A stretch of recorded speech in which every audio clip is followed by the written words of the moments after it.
Bom dia! Estou aqui para o nosso devocional de hoje e hoje então nós vamos ler 2 Coríntios capítulo 5 a partir do versículo 17. A palavra diz assim: Portanto, se alguém está em Cristo, é nova criação. As coisas antigas já passaram, eis que tudo se fez novo. Tudo isso provém de Deus, que nos reconciliou consigo mesmo por intermédio de Cristo e nos outorgou o ministério da reconciliação. Pois Deus estava em Cristo reconciliando consigo mesmo o mundo, não levando em conta as transgressões dos seres humanos, e nos encarregou da mensagem da reconciliação. Portanto, somos embaixadores de Cristo, como se Deus vos encorajasse por nosso intermédio. Assim vos suplicamos em nome de Cristo que vos reconcilieis com Deus. Deus fez daquele que não tinha pecado algum a oferta por todos os nossos pecados, a fim de que nele nos tornássemos justiça de Deus. Então, o que significa reconciliar? Reconciliação é colocar-se diante de relacionamentos quebrados para deixar brotar amabilidade sincera, sentimento sincero, amor sincero. Então, foi isso o que Jesus fez. Quando Jesus veio, cumpriu seu propósito, morreu naquela cruz em nosso lugar, nos reconciliou, ou seja, ele restaurou um relacionamento que foi quebrado lá no Éden, quando o homem e a mulher pecaram. Ali, aquele relacionamento, aquela aliança foi quebrada. Então, para que a aliança fosse feita novamente, o sangue de um justo precisava ser derramado. Aí, Jesus morreu na cruz e, através do ministério da reconciliação, ele nos reconciliou, ele nos comprou de volta para Deus, ele restaurou a aliança que foi quebrada, nos trouxe de volta, nos resgatou. Então, por isso que para Deus tem uma grande importância que as pessoas vivam em harmonia. A palavra diz o quê? Quão bom é que os irmãos vivessem em comunhão. E isso não é só os irmãos em Cristo, os irmãos entre família, pais, familiares, tudo de uma forma harmoniosa. Só que Satanás, como veio para matar, roubar e destruir, ele tenta lançar desavenças, discórdias, brigas, intrigas, separações, desentendimentos, mágoas, ofensas, amargura, ódio. Tudo isso ele coloca para que sentimentos e para que pessoas e famílias sejam quebradas, anuladas. Alguns anulam uns aos outros. Não, fulano morreu para mim, fulana não sei, não lembro, não quero nem ouvir falar.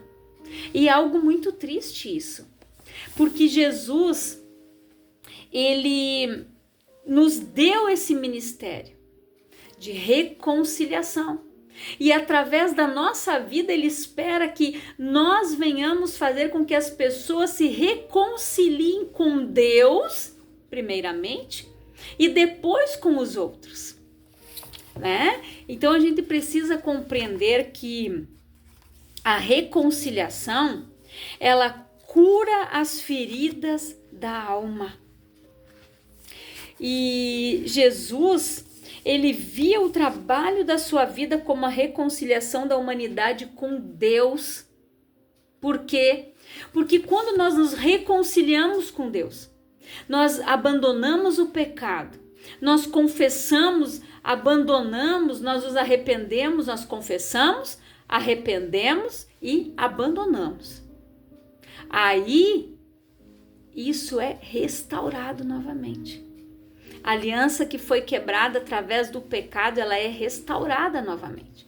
Então, para isso também é necessário que a gente aprenda, né, que Deus, ele se importa com este ministério, com o perdão, porque o perdão, ele cura as feridas de uma alma, gente.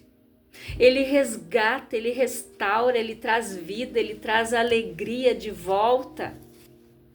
É por isso que Satanás tenta prender as pessoas em mágoa, em ressentimentos, para que as pessoas vivam afastadas umas das outras e afastadas do plano de Deus. E as escrituras falam, né, que Adão e Eva haviam sido expulsos do jardim do Éden por terem desobedecido a Deus. Do ponto de vista teológico, né, esse evento foi chamado de queda, porque a humanidade caiu em desgraça em relação a Deus.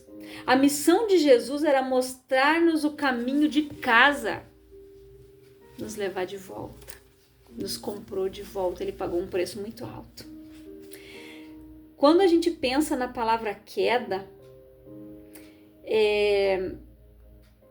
da gente se perguntar e pensar de onde eles caíram, de que forma que eles caíram. E também a resposta de Jesus, né, de repente ele daria pra gente a seguinte, de um relacionamento com Deus. Eles caíram do relacionamento com Deus. Eles perderam o relacionamento com Deus.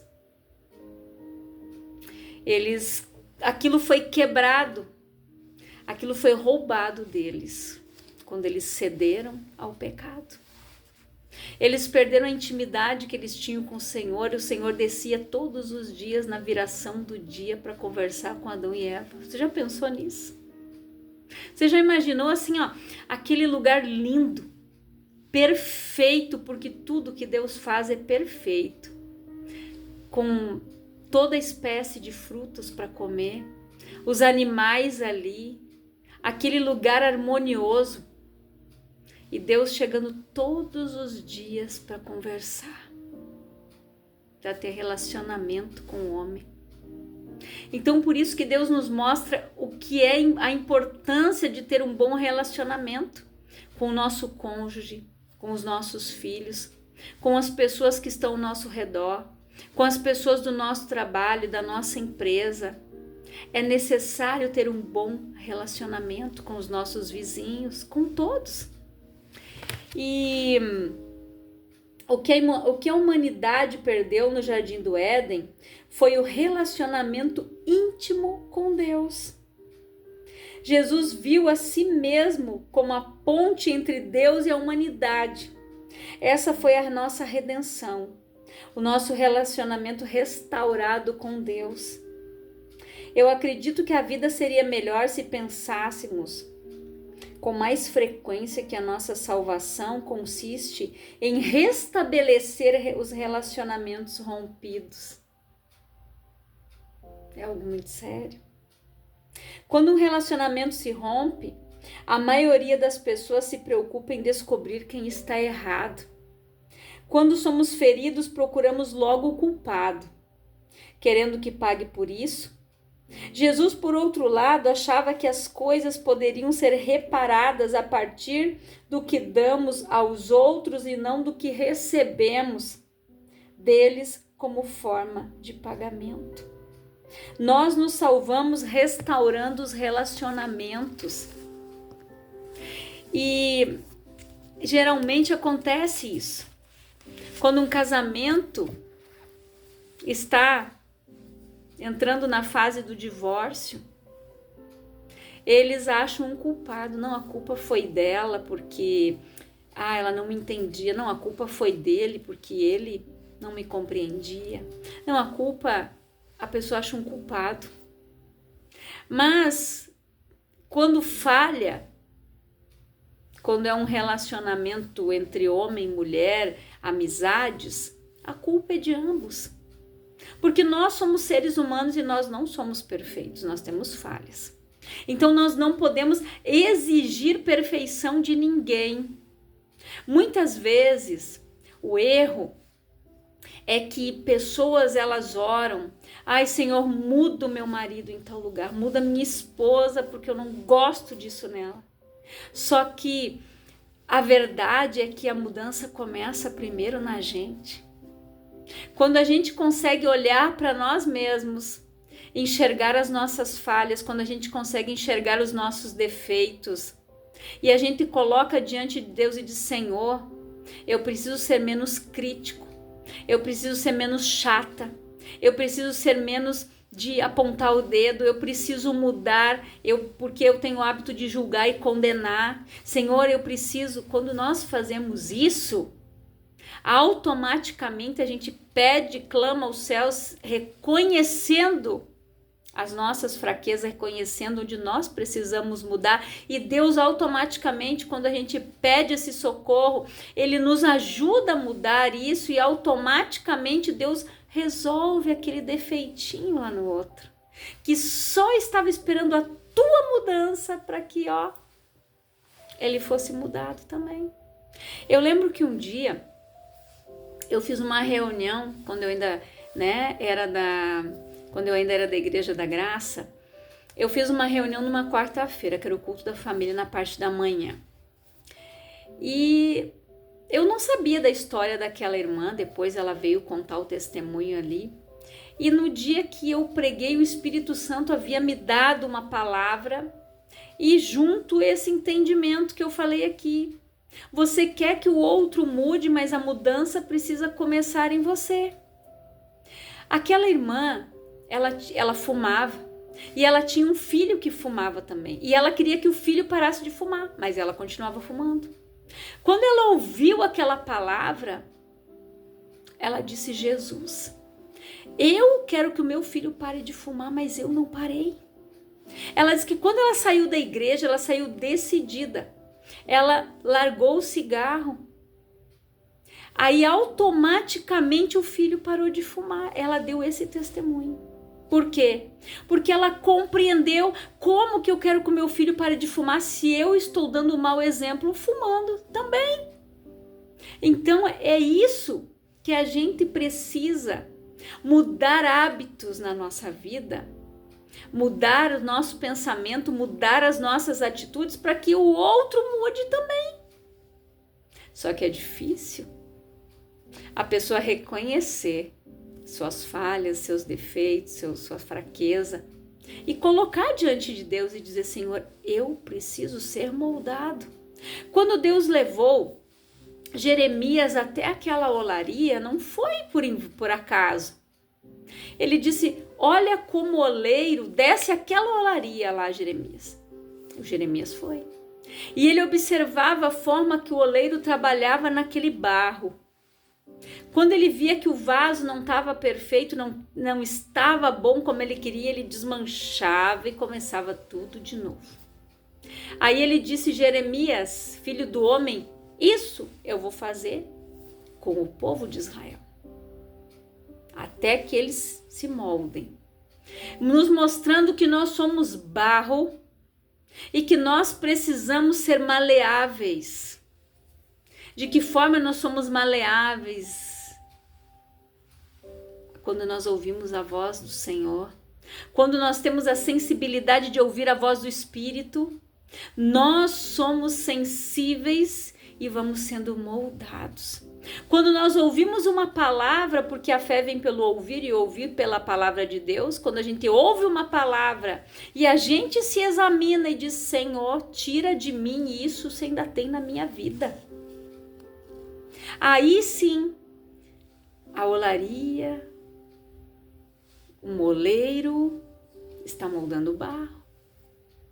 A olaria do Senhor, Ele que nos molda, Ele que trabalha com as suas mãos, Ele vai nos moldando, Ele vai tirando as imperfeições, Ele vai arrumando. Ah, não tá legal, vamos fazer de novo, peraí, vamos começar de novo. É assim que Deus faz. Deus, Ele não junta caco, Ele não junta caquinho, Ele faz tudo novo. Por isso que a palavra diz aqui, somos, portanto, se alguém está em Cristo, é nova criação ou nova criatura. As coisas velhas já passaram, as coisas antigas, né? Já passaram, eis que tudo se fez novo. As coisas velhas, quando nós estamos em Cristo, o velho tem que sair. Por que que Jesus disse que não se pode colocar vinho novo em odres velhos? Porque o odre velho, ele já fermentou, porque ele foi novo um dia, ele já fermentou, ele dilatou o que ele podia, enquanto o vinho estava fermentando dentro dele. Agora, se eu vou lá e coloco um vinho novo ali dentro daquele odre velho, que já dilatou, que já fez todo aquele trabalho de transformação, não vai resolver em nada, ele vai romper, ele não vai aguentar. Por isso que nós precisamos nascer de novo da água e do Espírito. Por isso que nós precisamos trocar as nossas vestes, os trapos de imundícia, por vestes de louvor. A palavra diz que ele torna as nossas vestes brancas e alvas como a neve. É assim que você tem que almejar andar. Tirar os trapos de imundícia, trapos. E Jesus nos dá vestes reais, porque ele nos chamou para ser o quê? A nação eleita, o povo escolhido, o sacerdócio real. Foi isso que ele chamou a mim e a você para ser. Não é pouca coisa, não. Mas para isso, nós precisamos abandonar o velho, o passado. Se você remendar uma roupa, pegar um tecido novo e colocar numa roupa velha, ela vai rasgar mais ainda. Ela não vai suportar. Então nós precisamos passar por essa transformação. Limpar o nosso coração. Liberar perdão. Tirar a mágoa. Tirar o ressentimento. Tirar a amargura. Tirar o ódio. Tirar a ofensa. Tirar tudo. Nos despir do velho homem e ser uma nova criatura em Cristo. Andar em novidade de vida, andar reconciliados como Ele nos reconciliou. Ele nos deu o ministério da reconciliação e que através da nossa vida, vidas sejam reconciliadas. Por que o diabo faz com que uma pessoa fique presa na mágoa por muitos e muitos anos? Porque ali ele desencadeia doenças psicossomáticas, ele desencadeia tumor, ele desencadeia câncer, ele vai desencadeando tudo que não presta na vida da pessoa. Agora, quando ela dá lugar ao perdão e se enche do amor de Cristo, porque o fruto do Espírito, a primeira parte dele é o que? É o amor, fé, bondade. Quando nós temos o verdadeiro amor de Cristo no nosso coração, nós não levamos ofensa para o nosso coração. Nós não deixamos que isso vire mágoa. Porque a gente entende o que é de Deus e o que não é. A gente discerne as coisas do Espírito. A gente sabe quando é uma intenção do diabo para te magoar, para te prender numa ofensa. A gente consegue entender, a gente capta. Ah, demônio, é tu, né? Mas aqui tu não tem vez, não. Então a gente passa, a gente supera aquilo. Porque a gente entende o preço que foi pago por nós. O que é o ministério de reconciliação? O que é, né? Eu vou ler mais uma vez aqui. Reconciliação é colocar-se diante de relacionamentos quebrados para deixar brotar amabilidades sinceras, brotar, germinar, crescer sentimentos sinceros. Isso é estar reconciliado com Deus. Quando Deus nos pegou, a gente estava virado o quê? Em cacos. Deus foi lá e montou tudo novo, fez tudo novo. colocou água naquele barro, fez ele ficar mole, maleável. Porque ninguém trabalha naquele vaso que quebra, ele não tem mais como ser moldado. Porque ele já foi para o forno. Você já viu uma pessoa fazer um vaso?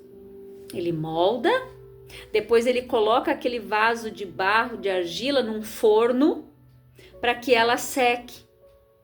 Alguns deixam assim ele, rústico, outros pintam, trabalham, vai para o forno de novo. Só que quando aquela peça, depois que ela está pronta, se ela quebrar, não tem como você colar os cacos, ela vai ficar horrível. Por isso que nós somos vasos de barro. Quando a gente quebra, quando a gente chega diante de Jesus todo quebrado, estraçalhado, vinde como estás, Jesus coloca a água da vida, faz a gente se tornando aquele barro, que ele vai conseguindo ir pegando, moldando, trabalhando. É um processo de cura, um processo de libertação. A salvação é o prêmio, como Paulo disse. Mas para que eu alcance o prêmio da salvação, eu preciso estar reconciliado, livre do pecado, sem mágoa, sem culpa, sem dor. Eu preciso amar como Jesus me amou, cheio de pecado, cheio de amargura, cheio de ódio, às vezes no vício, com uma vida toda destruída. Mas Jesus olhava para nós e dizia, não, esse tem vida aí. Igual lá no Vale de Ossos Secos, quando Deus disse, Ezequiel, filho do homem, tem vida aí. Ele disse, Senhor, tu sabes. Então profetiza. Então está na hora de você profetizar sobre a tua vida. Cura, restauração, libertação, transformação, reconciliação.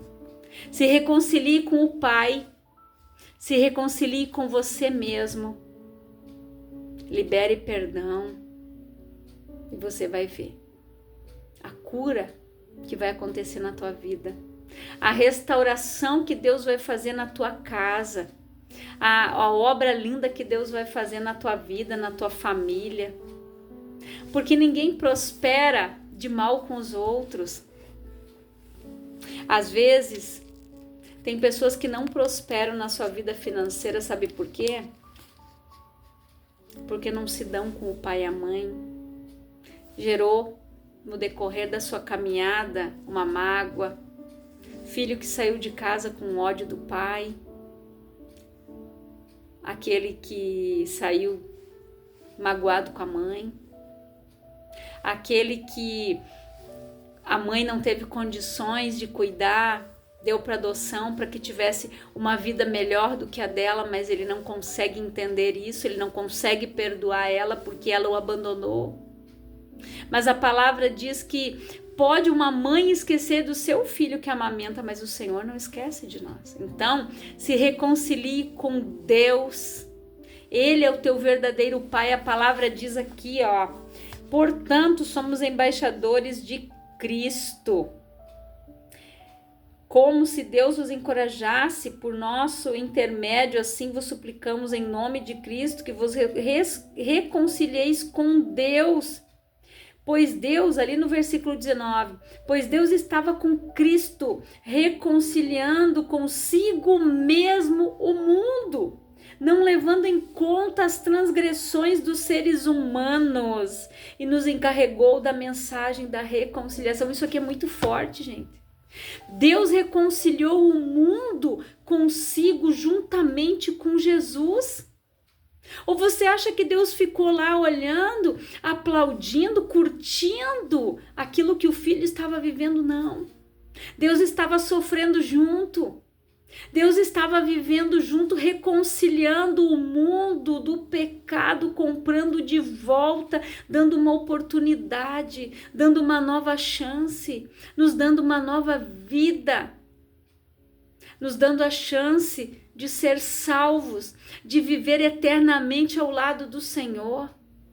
E quantas pessoas vivem uma vida inteira longe de Cristo e vão passar a eternidade longe do Senhor porque não querem se reconciliar, não querem abandonar o pecado, não querem perdoar, não querem deixar o mundo.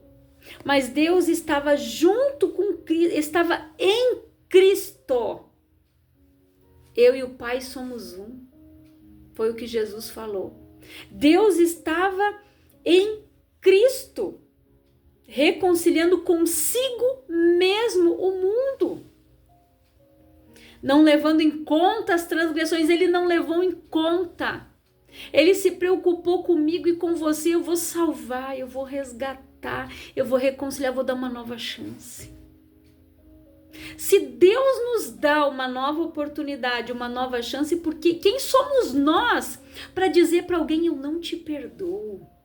Sai da minha frente, eu não quero te ver nem pintado de ouro. E eu cansei de ouvir isso e até de falar também, antes de eu conhecer Jesus. Não quero te ver nem pintado na minha frente. Nem pintado de ouro. Pode aparecer aqui pintado de ouro que eu não quero. Né? Quantas vezes a gente fez isso? Mas graças a Deus que Ele nos chamou, que Ele mesmo nos reconciliou juntamente com Cristo. Ele não levou em consideração o que nós estávamos fazendo. Ele olha para o pecador, ele ama o pecador, mas ele abomina o pecado, não é o pecador. Jesus disse que ele não veio para condenar o mundo, mas para salvar o pecador. Isso é muito forte. Então, quem somos nós para negar perdão para alguém? Se nós erramos todos os dias, a gente tropeça em palavras, em atitudes, nós não somos perfeitos. E a gente sabe dobrar o joelho e dizer, Pai, me perdoa. Lembra da oração que Jesus disse? Pai nosso que estais nos céus, santificado seja o teu nome aqui na terra como é nos céus. O pão nosso de cada dia nos dá hoje. Perdoa as nossas dívidas ou as nossas ofensas, assim como nós perdoamos a quem nos tem ofendido. E não nos deixeis cair em tentação, mas livra-nos do mal. Sabe por que Jesus disse isso? Porque quando você vive em paz, não tendo mágoa no teu coração, você está em paz, você está livre do mal. Sabe por que a palavra diz não deis lugar ao diabo? Porque quando você deixa a mágoa criar raiz no teu coração, você abre o maior lugar do mundo para o diabo agir na tua vida. Colocar doença e cumprir o plano dele de destruição, matar, roubar e destruir. Isso o diabo faz. Ele é especialista nisso. E Jesus, ele é especialista em reconciliação, em amor, em perdão, vida em abundância, salvação, cura, paz, tranquilidade. Gente, a paz que excede todo entendimento, só Ele pode nos dar. Então busque por isso. Tenha paz com você, tenha paz com o mundo, paz com essas pessoas que muitas vezes foram usados pelo Satanás aí para te ferir. Pessoas que foram usadas para falar palavras que te machucaram, mas elas nem lembram, porque elas foram usadas, elas nem lembram que falaram. Tem gente que nem lembra. Então, não guarde isso no teu coração. Não leve ofensa para a tua vida. Siga em paz, diga, Senhor, que ela seja liberta, que essa pessoa seja abençoada, que ela vive na tua presença assim como eu, Pai. É isso que nós devemos desejar, reconciliando o mundo, perdoando, amando, orando. Por que Jesus disse que nós devemos orar por aqueles que nos perseguem? Amar aquelas pessoas que falam mal da gente, aqueles que nos perseguem, que nos caluniam, é orar e amar por eles, amar eles.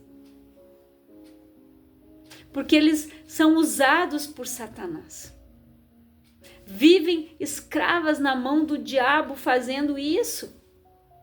Nós precisamos orar para que essas pessoas sejam libertas. E elas vão ser curadas através de nós, do nosso exemplo, do nosso testemunho, das nossas atitudes, do nosso comportamento.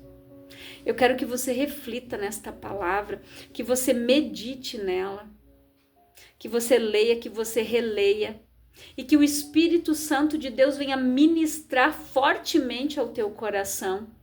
Se você ainda não conseguiu liberar perdão, ore e diga: Senhor, me ajuda. Me ajuda, porque eu não quero mais viver na mágoa, eu não quero mais viver amargurado, eu não quero mais viver ressentido, ofendido. A escolha é nossa. Nós precisamos dizer: eu não quero mais. E dizer: eu quero viver essa paz que excede todo entendimento. Eu quero viver a vida em abundância que o Jesus veio para me dar. Eu quero a salvação, Senhor. Quero orar por você, Pai, em nome de Jesus. Eu oro por todas estas pessoas que estão ouvindo esta palavra.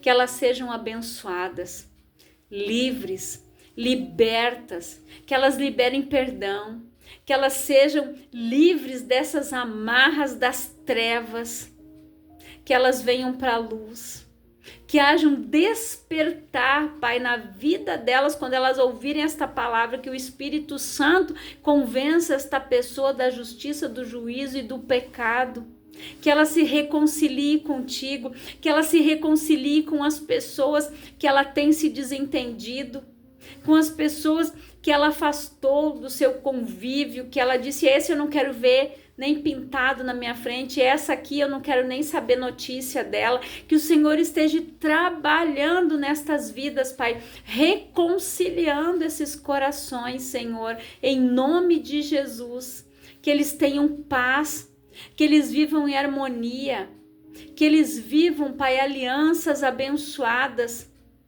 que eles tenham aliança contigo restaurada novamente através do perdão, em nome de Jesus. Que Deus te abençoe grandiosamente, em nome de Jesus. Opa!